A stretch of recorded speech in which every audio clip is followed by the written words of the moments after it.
And so it begins in chapter 8. I'm reading from the New King James Version. If you want the King James Version, you can open your Bibles there.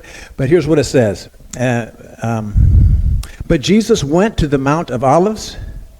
So Jesus had just been in, the tension had been rising. You remember last week how Jesus was claiming that no one could do good works and please God?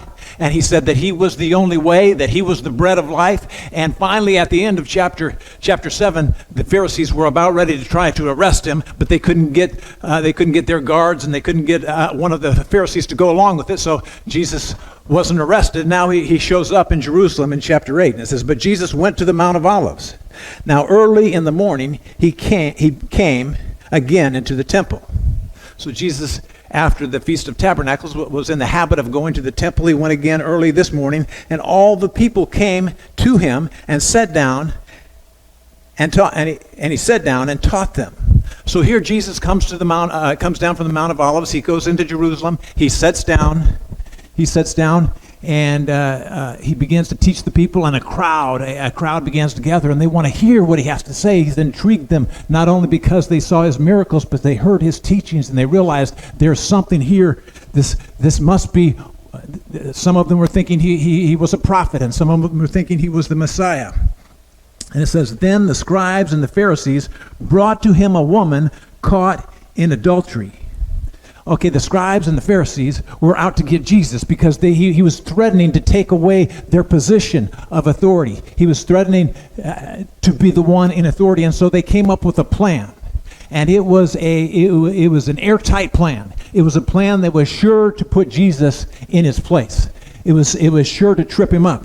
And so here was the plan. They brought a woman caught in adultery, and when they had set her in the midst. So Jesus is sitting there. He's teaching as the normal position of a rabbi, sitting down, teaching a group of people. And there's people circling around him. Then this group of Pharisees comes inside the circle. They bust in there in the middle of his teaching, as if that wasn't rude enough, and they drag this woman caught in adultery. And they said to him, "Teacher, this woman was caught in adultery in the very act. Now Moses in the law commands us that such should be stoned. But what do you say?" And so they catch this woman in the act of adultery. You wonder how that happened.